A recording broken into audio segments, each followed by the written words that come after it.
விருந்தோம்பல். இருந்து ஓம்பி இல்வாழ்வது எல்லாம் விருந்து ஓம்பி வேளாண்மை செய்தற் பொருட்டு. வீட்டில் இருந்து பொருள்களை காத்து இல்வாழ்க்கை நடத்துவதெல்லாம் விருந்தினரை போற்றி உதவி செய்யும் பொருட்டே ஆகும். விருந்து புறத்ததான் தானுந்தல் சாவா மருந்து எனினும் வேண்டற்பாற்று அன்று. விருந்தினராக வந்தவர் வீட்டின் புறத்தே இருக்க தான் மட்டும் உண்பது சாவா மருந்தாகிய அமிர்தமே ஆனாலும் அது விரும்பத்தக்கது அன்று. வருவிருந்து வைகலும் ஓம்புவான் வாழ்க்கை பருவந்து பாழ்படுதல் நின்று.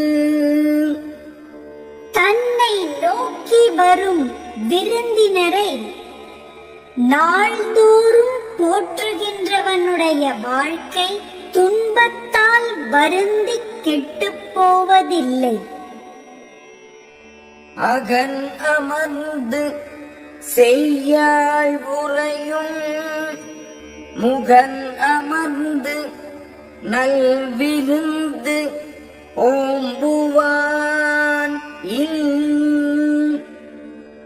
நல்ல விருந்தினராய் வந்தவரை முக மலர்ச்சி கொண்டு போற்றுகின்றவனுடைய வீட்டில் மனம் மகிழ்ந்து திருமகள் வாழ்வாள்.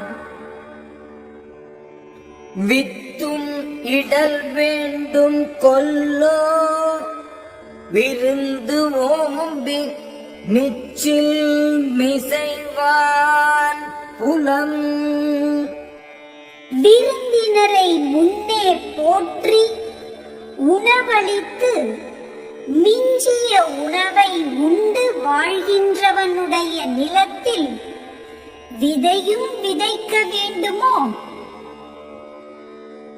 செல்விருந்து ஓம்பி வருவிருந்து பார்த்து இருப்பான் நல்விருந்து வானத்தவர்க்கு. வந்த விருந்தினரை போற்றி இனி வரும் விருந்தினரை எதிர்பார்த்திருப்பவன் வானுலகத்தில் உள்ள தேவர்க்கும் நல்ல விருந்தினனாவான்.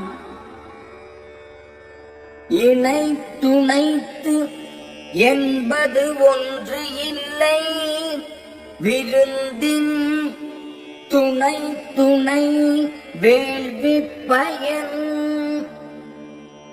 விருந்தோம்புதலாகிய வேள்வியின் பயன் இவ்வளவு என்று அளவுபடுத்தி கூறத்தக்கது அன்று. விருந்தினரின் தகுதிக்கு ஏற்ற அளவினதாகும். பருந்து ஓம்பி பற்று அற்றேன் என்பர் விருந்து ஓம்பி வேள்வி தலைப்படாதார். விருந்தினரை ஓம்பி அந்த வேள்வியில் ஈடுபடாதவர் பொருள்களை வருந்தி காத்து பின்பு இழந்து பற்றுக்கோடு இழந்தோமே என்று இறங்குவர். உடைமையுள்ளின்மை விருந்தோம்பல் ஓம்பா மடமை மடவார்கண் உண்டு. செல்வ நிலையில் உள்ள வறுமை என்பது விருந்தோம்புதலை போற்றாத அறியாமையாகும். அஃது அறிவிலிகளிடம் உள்ளதாகும். மோப்பக் குழையும் அனிச்சம் முகம் திரிந்து நோக்கக் குழையும் விருந்து. அனிச்ச பூ மோந்தவுடன் வாடிவிடும். அதுபோல் முகம் மலராமல் வேறுபட்டு நோக்கியவுடன் விருந்தினர் வாடி நிற்ப